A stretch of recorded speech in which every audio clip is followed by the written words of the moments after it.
प्रदेश में छात्र संघ चुनाव करवाने की मांग को लेकर 14 सितंबर को जयपुर में महारैली की घोषणा। सांसद हनुमान बेनीवाल ने प्रेस वार्ता कर दी जानकारी। आज राष्ट्रीय लोकतांत्रिक पार्टी के सुप्रीमो तथा नागौर सांसद हनुमान बेनीवाल ने मंगलवार को जयपुर के सी स्कीम में स्थित एक होटल में प्रेस वार्ता को संबोधित करते हुए कहा कि राजस्थान की सरकार ने छात्र संघ चुनाव नहीं करवाने का निर्णय लेकर छात्र हितों पर कुठाराघात करने का प्रयास किया है। उन्होंने कहा कि राष्ट्रीय लोकतांत्रिक पार्टी हर कदम पर छात्रों के साथ खड़ी है और हम पुरजोर रूप से सरकार के समक्ष छात्र संघ चुनाव करवाने की मांग करेंगे। छात्र राजनीतिक से आगे बढ़े, लेकिन यह दुर्भाग्यपूर्ण है कि वर्तमान में सत्ता पक्ष और विपक्ष में कई विधायक छात्र राजनीतिक से निकले हुए हैं, मगर दुर्भाग्य इस बात का है कि सरकार में मंत्री होते हुए भी उन नेताओं ने चुनाव करवाने की मांग को लेकर चुप्पी साध रखी है और भाजपा भी मौन है। उन्होंने कहा कि मुख्यमंत्री अशोक गहलोत कभी छात्र संघ चुनाव नहीं जीते। पूर्व सीएम राजद छात्र राजनीति का हिस्सा नहीं रही, जिनका मलाल उन्हें आज भी है। राज्यपाल का पद अनावश्यक व्यय। सांसद ने कहा कि राज्यपाल कुलाधिपति होते हैं, लेकिन कमज़ोर राज्यपाल आने के बाद से लगातार कई वर्षों से विश्वविद्यालयों की स्थिति खराब हो गई है। उन्होंने कहा कि राज्यपाल के पद से अनावश्यक राजकोष पर भार बढ़ता है। ऐसे में पीएम मोदी खर्चा कम करने की बात करते हैं। ऐसे में उन्हें राज्यपाल पद को रखने के औचित्य पर भी सोचना चाहिए। उन्होंने कोरोना काल में केंद्र द्वारा 2 वर्ष के काटे गए सांसद कोष का जिक्र किया और कहा कि सभी सांसदों से उनके विकास कार्यों की राशि ले ली गई, मगर कोरोना नहीं रुका। पत्रकारों द्वारा पूर्व विधानसभा अध्यक्ष कैलाश मेघवाल द्वारा केंद्रीय विधि मंत्री अर्जुन राम मेघवाल पर लगाए गए आरोपों से जुड़े सवाल पर कहा कि कैलाश मेघवाल ने पूर्व में वसुंधरा राजे पर आरोप लगाए, उसके बाद उन्होंने समझौता कर लिया। वहीं सचिन पायलट से जुड़े पूछे गए सवालों का भी जवाब दिया और कहा कि मैंने और मेरी पार्टी के विधायकों ने पायलट की हमेशा मदद की, लेकिन अब पायलट का समय निकल चुका है। 14 सितंबर को जयपुर में महारैली। सांसद बेनीवाल ने कहा कि आगामी 14 सितंबर को जयपुर के विद्याधर नगर स्टेडियम में छात्र संघ चुनाव करवाने की मांग को लेकर 1 लाख युवाओं की रैली की जाएगी। प्रेस वार्ता में कई छात्र प्रतिनिधि भी सांसद के साथ मौजूद रहे। सितंबर को जयपुर के अंदर 1 लाख से ज़्यादा छात्र राजस्थान की सरकार को घेरेंगे। उससे पहले तमाम जो विश्वविद्यालय राजस्थान के बीकानेर से लेके अजमेर, जोधपुर से लेके कोटा, उदयपुर, अलवर, भोजपुर, आपका सीकर, तमाम विश्वविद्यालयों के अंदर या अगर मेरी आवश्यकता पड़ी तो वहाँ उन सभा मुख्यालयों में मेरी उपस्थिति दर्ज कराऊँगा और ये सारी टीम प्रत्येक कॉलेज के अंदर जाएगी और ये 1 लाख से ज़्यादा छात्रों का जो आंदोलन होगा, जो रैली होगी, ये आज तक की सबसे ऐतिहासिक रैली होगी और उस दिन हम सरकार के घुटने टिकवा देंगे। जयपुर के अंदर रैली का स्थान विद्यानगर स्टेडियम में भी बात हुई थी, 1-2 जगह खाली स्थान नहीं मिला था और हमें तारीख के हिसाब से लेने की आगे चुनाव भी, विधानसभा के चुनाव भी आप देख रहे हैं, अलग अलग समाजों के कार्यक्रम भी हो रहे हैं। तो 14 सितंबर विद्यानगर स्टेडियम के अंदर 1 लाख से ज़्यादा छात्र और जवान गहलोत की गूंगी बेरी सरकार को झुकाने के लिए और भारतीय जनता पार्टी की जो मौन स्वीकृति है, ये जनता के सामने लाएंगे। ये हमारी रैली की तारीख है। प्रदेश के अंदर जो सरकार ने छात्र चुनाव बंद कराए, सबसे पहले तो सरकार के निर्णय की मैं कड़ी निंदा करता हूँ और मैं धन्यवाद दूंगा राजस्थान विश्वविद्यालय के तमाम छात्र नेताओं का जो किसी न किसी संगठन से जुड़े हुए हैं। वो विश्वविद्यालय का चुनाव, कॉलेज के चुनाव, हमारी जो बेटियां छात्राएं बैठी छात्राओं ने मिलकर तो विश्वविद्यालय के आगे एक संगत की शुरुआत करी और जिस दिन छात्र चुनाव बंद हुए राजस्थान में, वो बीड़ा अगर किसी ने उठाया तो तो राजस्थान विश्वविद्यालय के हमारे छात्र नेताओं ने, छोटे भाइयों ने, छोटी बहनों ने बीड़ा उठाई कि हम चुनाव कराएंगे। इन्होंने आमरण अनशन किया, पुलिस की लाठियाँ खाई, मुकदमे दर्ज हुए, ये टंकी पे भी चले, तो जान हथेली भी लेके पिछले कई दिनों से आंदोलन कर रहे थे। इन्होंने मुझे बुलाया और चूंकि आमरण अनशन कर रहे थे और ये हमारा दायित्व है कि आमरण अनशन उनके सामने किया जाता है तो सरकारें संवेदनशील हो। ये संवेदनहीन सरकार है और तो विपक्ष सत्ता पक्ष से हाथ मिला ले, तो भारतीय जनता पार्टी ने कांग्रेस से हाथ मिला लिया और अंदर खाने ये बात कर ली कि ये विधानसभा चुनाव हो रहे हैं और कहीं ऐसा नहीं हो कि पिछली बार की तरह जयपुर, जोधपुर और ये प्रमुख विश्वविद्यालय अपने हाथ से चले जाएं दोनों के, तो किरकिरी हो जाएगी, कोई तीसरी ताकत खड़ी हो जाएगी राजस्थान के अंदर। ये दोनों ने अंदर खाने बात करके चुनाव को बंद करा दी। सहमति, ये जो सहमति भारतीय जनता पार्टी के, बीजेपी के किसी बड़े नेता का बयान, उनका जो संगठन है विद्यार्थी परिषद, छोटे छोटे मामलों में आंदोलन करता मुझे नजर आता है, लेकिन उस संगठन ने इस माध्यम चुनाव कराने को लेकर एक भी आंदोलन राजस्थान के अंदर क्या दुर्भाग्यपूर्ण बात है। और मुझे जब ख्याल हुआ कि बच्चों की तबीयत बिगड़ रही है, इन्हें बार बार पुलिस ने डरा धमका वहाँ पे, छात्र संघों की स्वायत्ता को खत्म करने का प्रयास किया जा रहा है। विश्वविद्यालयों की हमारी स्वायत्ता थी, एक जमाना था जब हम लोग अध्यक्ष हुआ करते थे, हमसे सारी पीढ़ी के जो अध्यक्ष थे, कहीं न कहीं कांग्रेस और भारतीय जनता पार्टी के अंदर भी आज अच्छे पदों पर बैठे हैं, तो सरकार में मंत्री है और छात्र संघों ने देश को बड़े नेता दिए, कई स्टेट के मुख्यमंत्री छात्र संघों के माध्यम से निकले और छात्र संघों के माध्यम से जो नेता जाते हैं विभाग की अपनी बात भी रखते हैं, काम करने का उनका स्टाइल होता है, क्योंकि वो लोग पहले इसी में पॉलिटिक्स के अंदर आ जाते हैं और ये उनकी ट्रेनिंग होती है। उसके बाद जब विधानसभा लोकसभा करना चाहते हैं तो निश्चित रूप से उनका एक अलग जलवा देखने को मिलता है। इस जलवे की वजह से जो लोग बिना चुनाव लड़े, बिना जीते हुए, तो उनके मन में एक कुंठा हमेशा रहती है, यार ये तो प्रेसिडेंट था, ये कॉलेज का अध्यक्ष था। तो हमने तो इसके अंदर एक बात ये रखी थी कि तमाम संगठन साथ आए और हम मिलके चुनाव राजस्थान में करवाएं। जब मैंने इनकी तबीयत बिगड़ते देखी, इन्होंने मुझे बुलाया तो मैं खुद गया और मैंने इनसे अपील की कि एक बार आप अपना आंदोलन समाप्त करें। इन्होंने मेरी बात मानी। दोबारा इन्होंने छात्र संघ के पूर्व अध्यक्षों का सम्मेलन कराया, दुर्भाग्य उसमें 3-4 पूर्व छात्र संघ अध्यक्ष आए, लेकिन आज मुझे नजर आ रहा है कि ज़्यादातर लोग ये उपस्थित नहीं है।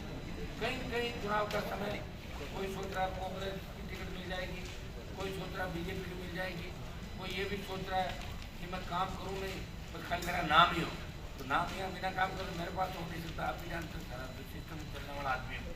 मैंने बच्चों को रात को भी मैंने कहा हम बिना झंडे का आंदोलन राजस्थान में करना चाहते हैं, जिसके अंदर आप लोग आगे रहेंगे और हम आप लोगों को पीछे रहेंगे और हम सरकार को दबाव बनाएंगे कि चुनाव की घोषणा सरकार किस साल के अंदर करे और ये सरकार जवाब दे। इस बात मुख्यमंत्री ने ये तो कह दिया कि चुनाव नहीं कराएंगे मतलब परमानेंट चुनाव राजस्थान में नहीं।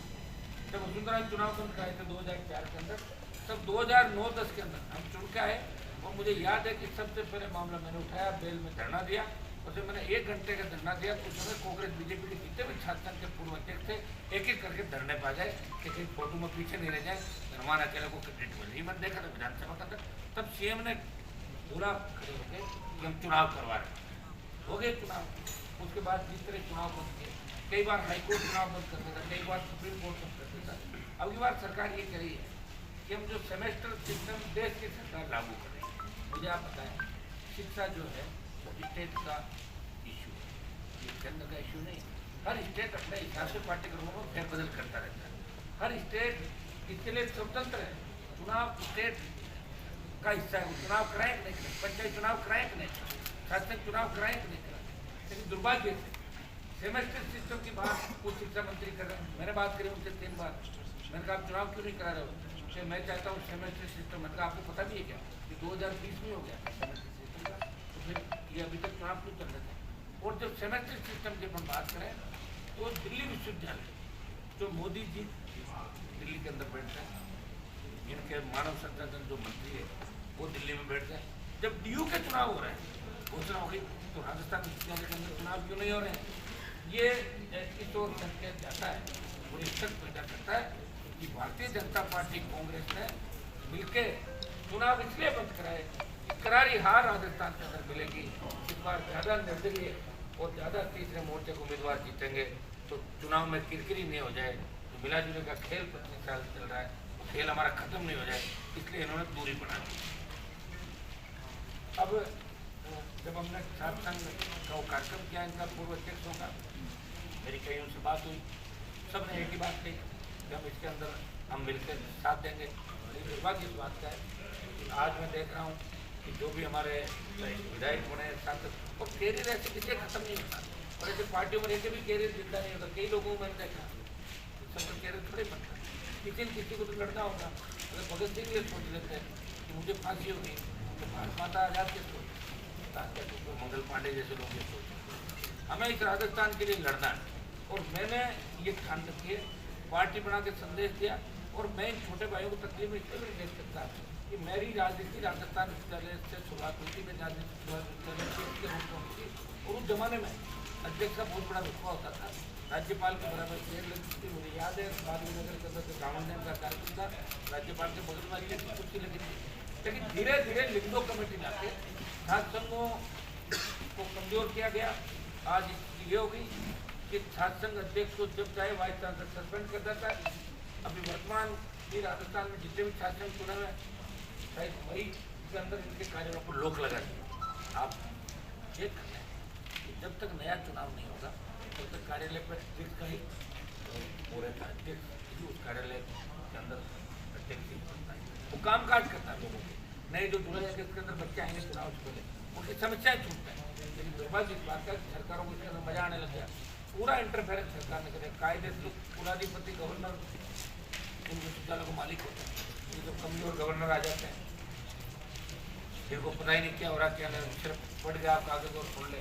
कई जगह हमने गवर्नर देखे हुए मुख्यमंत्री के सामने हो जाते हैं, हमारे गवर्नर साहब उनको बयान देते हैं बहुत ज़्यादा हो, क्योंकि ज़्यादातर गवर्नर जो बढ़ाते हैं वो 80 पार के बनाते हैं, ले जाके बिठा दो, जो राजनीतिक से हटा उसको गवर्नर बना के बिठा। अब मैं तो एक बात ये भी कहती कि गवर्नर के कुछ और ये भी फालतू कितना खर्चा होता है तुम बताओ। उनका चाय नाश्ता खाने का जब हिसाब किताब देखेंगे ना, हमारी हर चीज़ आप ले आते हो गवर्नर, और इनका काम क्या होता है, सरकार जो लिख के देगी पढ़ना है खुद ही पढ़ लेगी सरकार, तो यही काम रह गया। तो डाकिया का काम करते हैं गवर्नर, तो गवर्नर का पद भी हमने कहा गवर्नर का पद नहीं होना चाहिए, ये फालतू का खर्चा है।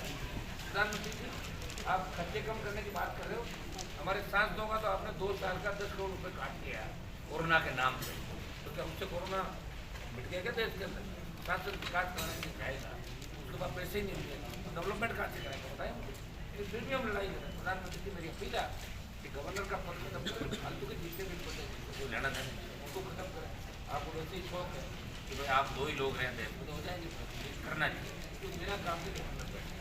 मैं इसके अंदर विजय रूप किया था, सब नेता जो है ये भी अपनी अपनी बात हमारी भाई ये अपनी बात दो पहले मैंने ये रखी कि प्रेस कॉन्फ्रेंस बुला के इनको सपोर्ट मैं कर रहा हूँ। मेरी पूरी राष्ट्रीय लोक कांग्रेस पार्टी ये जान उसके साथ खड़ी है। मैंने इनको ये भी पूछ लिया कि अगर आपको ऐसा लगे कि हनुमान जी के झंडे से किसी को तकलीफ है तो मैं बिना झंडे के आपके साथ आ सकता हूँ, और आपको लगे कि झंडे के साथ आंदोलन करना है तो आप लोग जैसा कहेंगे मैं तैयार हूँ। मैं पूरी ताकत के साथ राजस्थान में अभी हम जो घोषणा कर रहे हैं तो अभी तारीख घोषणा करें 1 मिनट बाद कि हम पहले जितने भी संभाग मुख्य हैं राजस्थान के, उसमें यहाँ जो टीम बैठी कुछ प्रमुख जो चेहरे हैं इनके छात्र नेताओं के, तो ये प्रमुख चेहरे राजस्थान में एक यात्रा शुरुआत करेंगे। प्रत्येक कॉलेज विश्वविद्यालय के अंदर जाएंगे, कोऑर्डिनेट करेंगे एक दूसरे से, और जितने भी संभाग मुख्य हैं राजस्थान के बड़े विश्वविद्यालय हैं, बीकानेर, अजमेर, जोधपुर, कोटा, उदयपुर, भरतपुर, सीकर, अलवर जहाँ यूनिवर्सिटी है, और मैं भी अगर इतनी इच्छा होगी तो मैं भी कहूँगा व्यवस्थित रूप से मैं उपस्थित करूँ। छात्रों की रैलियाँ वहाँ पे, नौजवानों की रैली हो, सरकार पर दबाव बनाए, छात्र संघ चुनाव हमारा अधिकार है, छात्र संघ चुनाव बहाल करो। तो उसके बाद जयपुर राजधानी में 1 लाख से ज़्यादा छात्राओं की बड़ी रैली हम आगामी दिनों में करेंगे। 29 तारीख की घोषणा मैं अभी करूँगा, उससे पहले एक मिनट ये लोग अपनी बात रखेंगे। मैं फिर आरोप लगाता हूँ कांग्रेस और भारतीय जनता पार्टी ने मिलकर छात्र संघों को करने का काम किया है, वो राजस्थान की युवा बर्दाश्त नहीं करेंगे, राजस्थान का छात्र बर्दाश्त नहीं करेगा। और सबक सिखाएगा दोनों पार्टियों को। कम से कम भारतीय जनता पार्टी के नेताओं को बयान तो देना चाहिए, कम से कम उनके संगठन को एक दो जगह प्रदर्शन करके, और नहीं तो उनकी तो अपनी जानी कि हम भी आपके साथ हैं। कुछ नहीं बोल रहे, चुप बैठे, मजा देख रहे। जिस तरह की घटनाएं आपने देखी होगी, मेज जोशी का मामला था, बीजेपी एक बीजेपी के नेता का बयान है, प्रताप सिंह के मामला एक नेता का बयान है, परिवहन घोटाले मामला हुआ, या मैंने ऐसे कई बजरी का मामला आप देखें, मेरा चुनी का खेल राजस्थान का चला है। और उसकी परिणति ये हुई कि आज हमारी बहन बेटियाँ सुरक्षित नहीं, आज हमारा जवान नशे के अंदर डूबा जा रहा है। नए नशे राजस्थान के अंदर तीसरे, पंजाब, हरियाणा, राजस्थान, पहले तो शराब जो हरियाणा से राजस्थान हो गई, गुजरात जाए, आज चुंगी दवाइयाँ, इंजेक्शन इस तरह बढ़ रहे हैं, इस तरह नौजवान खत्म हो रहा है। कौन जिम्मेदार है इसके लिए? जिम्मेदार है 25 साल की व्यवस्था। जो आरोप 2008 में मैंने लगाए बीजेपी में रहते हुए, वसुंधरा गहलोत मिले हुए, अशोक गहलोत ने खुद ये कह दिया वसुंधरा ने मेरी सरकार बचाई। इससे बड़ा मिला जुला का खेल राजस्थान के अंदर नहीं हो सकता। और अब आप देख सकते हैं कि बच्चे टकटकी लगा के देख रहे हैं कि कोई तो आए जो हमारी मदद करे। मैं इनका भाई हूँ और मैं हमेशा इमोशनल देखिए दिल से राजनीति करता हूँ, दिमाग से करता हूँ कि इनके बीच वापिस इनके बुलाव पाया हूँ। और मैं सरकार को चेतावनी देना चाहता हूँ तो सरकार से चुनाव करा के ही दम ले। आज तक तो हम लोग जो चाह है वो राजस्थान में हुआ भी, बजरी माफिया हो, उसकी दरिया में दुकान भी समेट दी। ईडी दफ्तर की जांच का मामला तो जल्दी उसका भी ईडी के अंदर वो कागज जाएंगे सारे जो कांग्रेस भारतीय जनता पार्टी के बड़े नेता किस तरह बजरी माफिया के पार्टनर रूप में, किस तरह 7 स्टार होटलों के अंदर इसके साथ होते हैं जो काम करते हैं। इस तरह ईडी की एंट्री तो होती है, सीबीआई की एंट्री होती है, ये बाद में क्या होती है? कलाम कोर्ट पे आ गई ईडी, हुआ क्या? वो जब एक तो आके किसी को बदनाम करना, और अगर मुलजिम है तो पकड़ो, ये जनता जवाब चाहती है। ईडी सीबीआई अपन भी कहते हैं सीबीआई जांच करो, कोई घटना घट जाती है उसकी सीबीआई जांच करो, उनका सीबीआई जांच से तो कहीं नहीं दी। लेकिन मेरे सवाल के जवाब में लोकसभा में बताया आधी से ज़्यादा सीबीआई जांचें पेंडिंग है और क्लीन चिट दे दी। जब सीबीआई ईडी ऐसे करने लग जाएगी तो भरोसा किस पर रहेगा? बताएं मुझे, कि भरोसा उठ जाएगा। इस तरह छात्र नेताओं का भरोसा कांग्रेस और भारतीय जनता पार्टी के नेताओं से उठ गया, और इनका भरोसा विश्वविद्यालय को अध्यक्ष जो लंबी चौड़ी डींग होते हैं, जो लंबे चौड़े भाषण देते हैं, हम विश्वविद्यालय से विधानसभा की ओर चले चाहिए। अब क्या करें तुम लोग? बच्चे तकलीफ आ जाओ ना इनको संभालने। मैं तो हूँ ही, मैं तो इनके साथ हूँ। मैं तो ये भी कह दिया था उन लोगों के साथ भी बैठ जाऊँगा। ये आरोप प्रत्यारोप लगते हैं। अगर ये बच्चों के चुनाव का मामला हो तो मिलकर चुनाव लड़ना चाहते हैं। हम चाहते हैं कांग्रेस बीजेपी से तमाम जो इसके अंदर हमारी मदद करें, सब मिलकर लड़ाई राजस्थान के अंदर कई लड़ाइयाँ मिलकर लड़ी जाती है। जिस तरह कोविड की लड़ाई थी वो मिलकर तय लड़ी, इस लड़ाई को मिलकर लड़ने की आवश्यकता थी। दुर्भाग्य थे आज जो लोग नहीं आए, अगर उनकी उम्मीद जिंदा है तो आगामी दिनों में वो अपने साथ खड़े मिले। सीएम साहब खुद जोधपुर में ये यूनिवर्सिटी और कॉलेज का चुनाव हारने से काफ़ी परेशान है।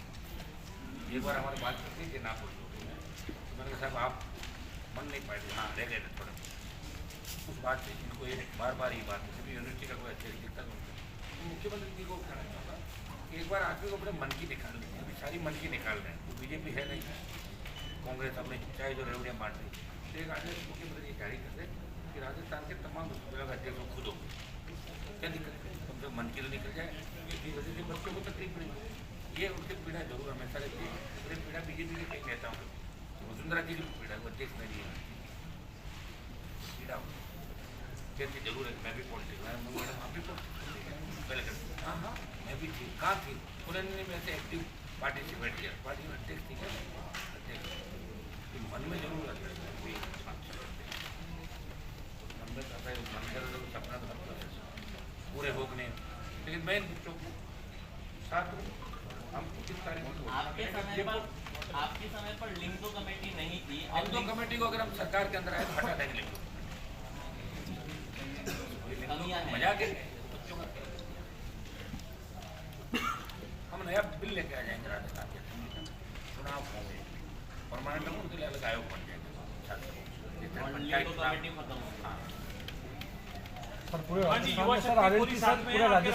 200 विधानसभा में तो राजस्थान के साथ में आप देख रहे हो, लेकिन मैं युवा शक्ति के साथ हूँ। मैं युवाओं के मुद्दे उठा रहा हूँ, बेरोजगारी, महिला उत्पीड़न, अपराध, जहाँ भी अपराधी सर उठाता है, मान बेनीवाल टीम को जैसे तो सब चल रहे सर, अपराधी की जाति पुलिस 200 विधानसभा में दोनों सरकारों को निपटाने के लिए क्या आरएलपी फिर से मैदान में 200 विधानसभा में उतरेगी? हमारा कोई मकसद ऐसा नहीं मुझको दिखता है। हमारा मकसद है कि राजस्थान में परिवर्तन करें, क्योंकि हमारे बाहर के जो राज्य हैं आस पड़ोस के आप देख रहे हैं, हरियाणा पंजाब से लेकर तमाम 25 राज्यों में क्षेत्रीय पार्टियाँ राज कर रही हैं या सेकेंड थर्ड पोजिशन। अभी राजस्थान के गीत गाए जाते हैं वीरों की धरती वीरों की, तो वीरता कब आएगी? बच्चे नौजवानी बदलाव इन्होंने ठान लिया कि हम नई ताकत खड़ी करेंगे राजस्थान में। और क्योंकि पहली पार्टी बनाने का सौभाग्य मुझे मिला, पार्टी बना के दिल्ली जाने का सौभाग्य मुझे मिला, तब कई लोग ये कहते थे कि तो मोदी गरीब बैठ गया। जब किसान तकलीफ पाया तो जय जवान जय किसान के नारे के साथ बड़ी आरएलपी के साथ मोदी की सत्ता को ठोकर मार जय चार्ट को जाम किया और किसान बिल वापिस करवाए। और अग्निपथ में जब सेना को ठेके में दिया तो देश का एक सांसद जिसने अग्निपथ का विरोध किया और जोधपुर में 2 लाख जवानों की रैली करके संदेश दिया देश के जवान किसान तकलीफ हो गए।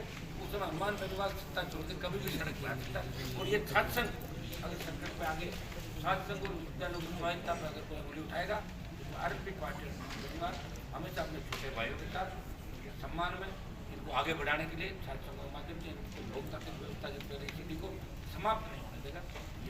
राजस्थान में विधानसभा के चुनाव नजदीक है, लेकिन पायलट और वसुंधरा राजे दोनों की स्थिति स्पष्ट नहीं है, दोनों ही पार्टी। अभी क्या है स्पष्ट नहीं है, किस चीज़ के लिए? क्या उनको पद मिलेगा, क्या उनको लेकर आगामी के लिए? पहले कोई पद मिला था, जैसे पायलट को पहले भी कोई पद नहीं मिला था। उप मुख्यमंत्री को पद नहीं होता, सीएम की बात करते थे। और वसुंधरा 3 बार सीएम रह गई, आप नहीं रही क्या? 2-3 एक बार ही होता है। हनुमान जी, आप किसके साथ गठबंधन करेंगे अब की बार में? पायलट के साथ करना चाहते थे पहले, वो तो चले गए ना, अब कहाँ से करना चाहते? अब किसके साथ करेंगे? मैं कांग्रेस बीजेपी के साथ नहीं करूँगा।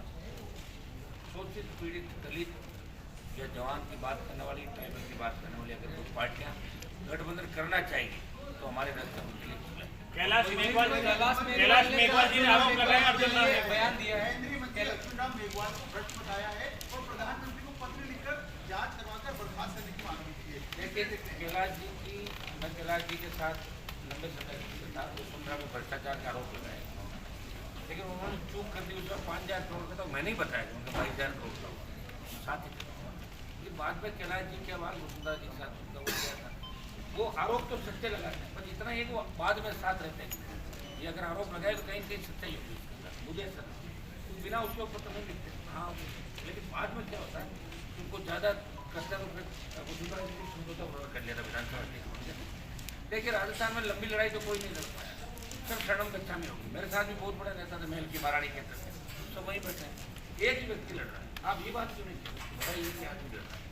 पार्टी बना के और लंबी लड़ाई लड़ना लंबे समय तो वो तो एक ही व्यक्ति लड़ाई करेगा। और कैलाश जी ने जो आरोप लगाए वो तो कोई आरोप में सच्चाई होगी जब भी पता लिखेगा। ऐसे तो कोई व्यक्ति अपनी पार्टी के खिलाफ कैलाश मेघवाल जी, देवी सिंह भाटी जी, बहुत सारे नेता हैं वो निकल करके सामने आ रहे हैं, आरोप लगा रहे हैं। ये लगा रहे हैं खुद आरोप या लगवाए जा रहे हैं इनसे? ऐसा कुछ नहीं होता, कोई ऐसे लगवाया नहीं जाता। आरोप तो आपको मान लो मेरे को कौन लगा रहा है, नहीं लगा रहे हैं लोग। ऐसे आरोप लगाते हो वो तथ्यहीन आरोप होते हैं, वो तो वापिस खत्म हो जाता है। जब हम बैठे हैं कागज की कोर्ट के अंदर, आपको पता सरकार गिराने से लेके गिरने से लेके चुनाव परिवेश सारे आप सब एक एक चीज़ से जानते हो। आरएलपी कहाँ थी, हम कहाँ थे, आरोप उन पे लगता है, तो कहीं कुछ करता होगा तभी तो आरोप कोई नहीं करेगा। उसमें कहाँ से आरोप? हमारे बदल लगे आरोप। अगर आरोप लग रहे हैं तो कहीं कहीं सच्चाई हो। और वो तो अशोक गहलोत ने खुद कहा ना कि मैंने 2009 में आरोप लगाए, तब आप लोग नहीं मानते थे, तब आप लोग कहते हैं हनुमान बेनीवाल ऐसे ही कर रहा होगा। तब अशोक गहलोत जी कहा कि वसुंधरा में मेरी सरकार बनी, कह दिया ना। उससे ज़्यादा किससे खिलाओगे? सीएम कह रहा है मेरी सरकार, उससे ही खाता है Vasundhara ji Ashok Gehlot. Sir CM sir इस वक्त जो है वो मोबाइल बांट रहे हैं, मोबाइल मेवाड़ और वागड़ में खराब निकले हैं, महिलाएं परेशान हो रही है। खराब निकला तो उनको ठीक करा देंगे। ये बता रहा हूँ, इनका तो काम है वोट कैसे मिले।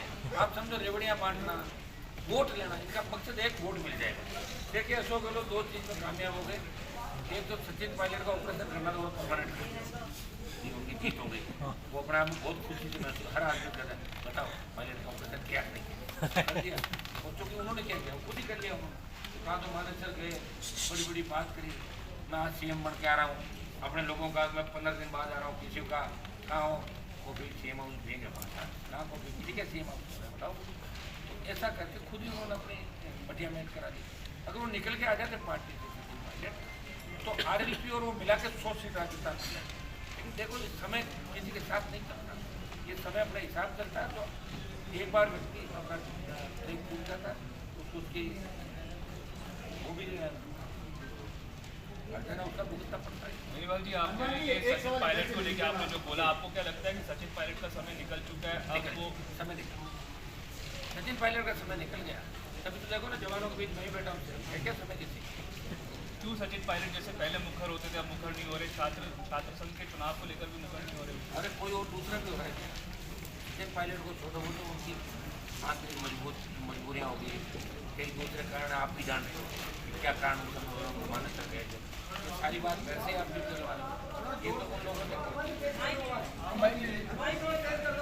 मैं ये कह रहा हूँ, हमारी आवाज़ आप माइक ले लीजिए। आ रही है मैं कह रहा हूँ सचिन पायलट, पहली बात तो ये प्रेस कॉन्फ्रेंस सचिन पायलट की नहीं, मेरी है। सर माइक ले लीजिए। लेकिन बार बार जब आप उनका नाम ले रहे हो तो मैं आपको नाम इसलिए उनका ले रहा हूँ, मैंने उनको मुख्यमंत्री बनाने की पैरवी की। और जब सरकार गिर रही मैं मानेसर में तो नहीं था, लेकिन मेरे तीनों विधायक भारतीय जनता पार्टी के बेहतर विधायकों के साथ खड़े थे गहलोत के खिलाफ वोट करने के।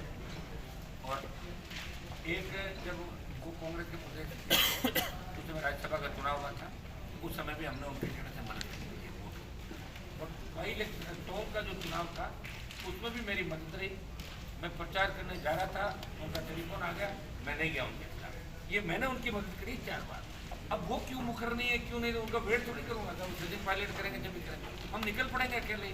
मैं ये तो नहीं कहता कि सबक सीट राजस्थान में आ जाएगी, लेकिन राष्ट्रीय लोकतांत्रिक पार्टी इस बार राजस्थान से जो संसद चयन कर रहा है हमारा 1 महीने से, हर जवान, किसान और महिला आरएलपी को अपनी पार्टी के रूप में कहती है, अपनी उम्मीद के रूप में कहते हुए चाहती है ऐसी सरकार राजस्थान में बने जो राजस्थान करते हैं, जहाँ किसी हमला की चीख पुकार नहीं हो, जहाँ किसी जवान कर्जे के बोझ, किसी जवान को बेरोजगार के तंग आत्महत्या नहीं करनी पड़े, किसी किसान को कर्जे के बोझ के तले आत्महत्या नहीं करनी पड़े, हमें सड़क पर टोल नहीं करना पड़े, माफियाओं का आतंक खत्म हो राजस्थान के।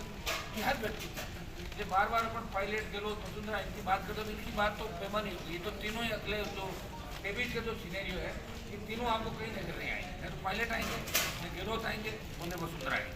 आप लोग कितनी सीट होते हैं? हम तो आपको बता तो दिया है, गठबंधन होगा जिन दलों का मैंने बताया, तो पेट की बात हो जाएगी। और नहीं तो 200 की सीटें उनको लड़ लेंगे। हनुमान जी देखिए सर, क्या कांग्रेस और बीजेपी में जो अक्सर कलर चल रही है उसका फायदा आपकी पार्टी या आपके गठबंधन तीसरे मोर्चे को मिलेगा? और सेकंड सवाल है, आपके नागौर से बीजेपी परियोजना यात्रा निकालकर आपको भेजने की पूरी कोशिश कर रही है, क्या कहते हैं? बीजेपी तो मेरे सामने अपनी जमान की ना बचा पड़ी। आप इतिहास में देखो ना, जमान के लाने पड़ते ना। 13 में जमान जब हुई थी तो पूरा नरेंद्र मोदी जब गुजरात के CM थे तो 2 समय मेरे विधानसभा क्षेत्र में कराई और जमान के बात है। पिछली बार 10-12 लोग तो मेरे यहाँ धोख लगा के विधायक बन गए थे, तो कांग्रेस के कई लोग बढ़ गए। अब मैं उनका कच्चा चिट्ठा नहीं करूँगा, मैं कोई यहाँ सूची जारी करूँगा कौन कौन है। मैंने आपको क्या बताया, मैं क्लियर इमोशनल हूँ, मदद कर दी होगी, लेकिन इस बार नहीं होगी। इस बार भारतीय जनता पार्टी को पता लग जाएगा कि उनका पाला राष्ट्रीय लोकतांत्रिक पार्टी से बड़ा रहा। ये हरियाणा की जेजेपी पार्टी भी आई है, बोले हम लड़ेंगे बीजेपी। आने दोनों क्या फर्क पड़ता है, यहाँ कौन पूछता है? अब तो एक जमाना था हरियाणा के यूपी के नेता के राजस्थान के लोग बोलते हैं, अभी राजस्थान वाले कह रहे हैं हम आगे बढ़ रहे हैं देश में। तो राजस्थान का जवान नेता आगे बढ़ रहा है तो कहाँ से पहलवान बेटियाँ बैठी, तो हरियाणा वालों को याद तो नहीं है, तो नहीं नेता उनसे। उत्तर प्रदेश के नेता क्यों नहीं से मिल रहे? वहाँ तो आरएलपी थी, राजस्थान का हनुमान बेनीवाल लड़ रहा था लोकसभा के अंदर। जब अभी 3 दिन तक बहस चली इस अविश्वास प्रस्ताव पर, कितने सांसद बोले होंगे? एक सांसद उस बाहुबली का नाम नहीं लिया जिसने पहलवान बेटियों का शोषण किया। एक व्यक्ति हनुमान बेनीवाल जिसने फिर उस बात को उठाया। मैंने आपको एक ही बात कहा, हमारी करनी और करने में कोई अंतर नहीं। हम दिल्ली को भी कह रहे हैं आगामी दिनों के अंदर अग्निपथ को लेकर, अग्निपथ जो कि हमारे संघर्ष का एक परिणाम है। तो पहले इन्होंने कहा था कि अग्निवीर जो पढ़ेंगे वो 25% को हम एडजस्ट करेंगे, 25% वापस जाएंगे। तब हमने एक तरह किया कि आप ट्रेनिंग आर्मी की दोगे और 75% जो वापस जाएगा उनकी जो वापस जाएगा वो तो आर्मी की ट्रेनिंग लिया होगा। तो आर्मी की ट्रेनिंग लिया हुआ व्यक्ति जो हमारे जो अंदरूनी इलाके हैं जहाँ नक्सलवाद है, जहाँ भाषावाद है, जहाँ जातीय हिंसा फैलती है, तो वह पैरामिलिट्री फोर्स लगती है। तो पैरामिलिट्री फोर्स का जवान वो 75% जो वापिस आएगा, उनमें 40% का दिमाग खिसक जाएगा, वो लड़ेगा हथियार से। पैरामिलिट्री फोर्स का जवान मिलिट्री वाले से कैसे झगड़ा करेगा? ये तो हमने तर्क दिया था। उसका परिणाम ये हुआ कि 25 से डरते हुए सरकार ने 50 कर दी, 50 कर दी। और अब हम दिल्ली जाएंगे ना, वापिस इतना ही दम है दिल्ली से, कोई दम नहीं चला सरकार में। बस हिम्मत और हौसले की आवश्यकता है। और अब के मुझे लगता है किसानों का आंदोलन का नेतृत्व पंजाब ने किया था, और जवानों के आंदोलन का नेतृत्व राजस्थान करेगा देश के अंदर अग्निपथ का मामला। हनुमान जी, इस आंदोलन के बारे में बता दीजिए, क्या रणनीति ये तैयार हमने हुई है? बता दिया कि छात्र संघ चुनाव की रणनीति।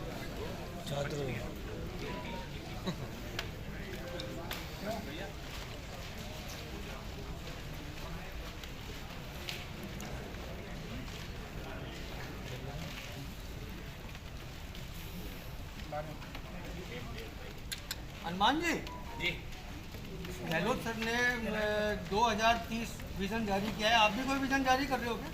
2030 का विजन तो मुझे बताओ, 2030 में वो रहेंगे नहीं तो 2030 का विजन हो गया ना, कोई नौजवानों का डाका डाल के छात्रों को बर्बाद करके अपराध हुए, भ्रष्टाचार राजस्थान में पैदा किया।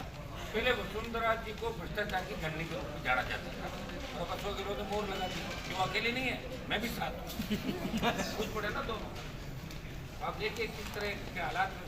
और मुझे तो इस बात की चिंता है कि दिल्ली वाले क्या कर रहे हैं। मोदी जी जहाँ भी कार्यक्रम आते हैं, अशोक गहलोत को आधा घंटा साइड चले जाते हैं, और फिर ये भी कहते हैं कि हमारे सबके जमाने के सीनियर मुख्यमंत्री तो उनको किस तरह अपने से बड़ा नेता बना रहे हैं। मुझे लग रहा है कि मोदी भी अशोक गहलोत से मिले हैं, मुझे तो ऐसा लगता है। आप बताओ जो उम्मीद वो अगर उसका पक्का मैं अगर मैं किसी की तारीफ करूँ, किसी की तारीफ में करूँगा, तो इसका मतलब कहीं कहीं मैं उससे मिला हुआ हूँ। तभी तो आदमी तारीफ के मन के भाव होते हैं, जब तो निकलता है। तो प्रधानमंत्री खुद अशोक गहलोत की मदद करें, उनको ही लगता होगा कि अशोक गहलोत रहेंगे ना तो उनकी सरकार आसानी से बढ़ जाएगी। इस पॉलिटिकल वे में गहलोत तो कह रहे हैं मुंह में राम बगल में छुरी है।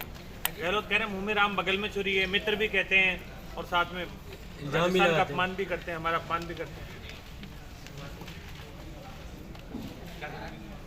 गहलोत कहते हैं मुंह में राम और बगल में छुरी है, मित्र एक और मित्र कहते हैं, दूसरी ओर अपमान करते हैं हमारा। वो तो देखो मौका लगने पर ये भी उनका कर देते हैं, वो बराबर है दोनों। मैं तो देखो दोनों को बहुत करीब से देखा है। इनको कोई मतलब नहीं सत्ता कैसे प्राप्त हो। प्रधानमंत्री जी का यही सपना 24 कैसे मैं जीत हासिल करूँ, चाहे मुझे कुछ भी करना पड़े। कुछ का मतलब आप समझ सकते हो ना, कुछ भी करें। और गहलोत भी 4 सितंबर को जयपुर के अंदर 1 लाख से ज़्यादा छात्र राजस्थान की सरकार को घेरेंगे। उससे पहले तमाम जो विश्वविद्यालय राजस्थान के बीकानेर से लेके अजमेर, जोधपुर से लेके कोटा, उदयपुर, अलवर, भोजपुर, आपका सीकर, तमाम विश्वविद्यालयों के अंदर या अगर मेरी आवश्यकता पड़ी तो वहाँ संभाग मुख्यालयों में उपस्थित दर्ज कराऊंगा। और ये सारी टीम प्रत्येक कॉलेज के अंदर जाएगी। और ये 1 लाख से ज़्यादा छात्रों का जो आंदोलन होगा, जो रैली होगी, ये आज तक की सबसे ऐतिहासिक रैली होगी। और उस दिन हम सरकार के घुटने टिकवा देंगे जयपुर के अंदर। रैली का स्थान विद्यानगर स्टेडियम में भी बात हुई थी, 1-2 जगह खाली स्थान नहीं मिला था। और हमें तारीख के हिसाब से लेने की आगे चुनाव भी, विधानसभा के चुनाव भी आप देख रहे हैं, अलग अलग समाज में कार्यक्रम भी हो रहे हैं। तो 14 सितंबर विद्यानगर स्टेडियम के अंदर 1 लाख से ज़्यादा छात्र और जवान गहलोत की गूंगी बेरी सरकार को झुकाने के लिए और भारतीय जनता पार्टी की जो मूल स्वीकृति है, ये जनता के सामने लाएंगे। ये हमारी रैली की तारीख है।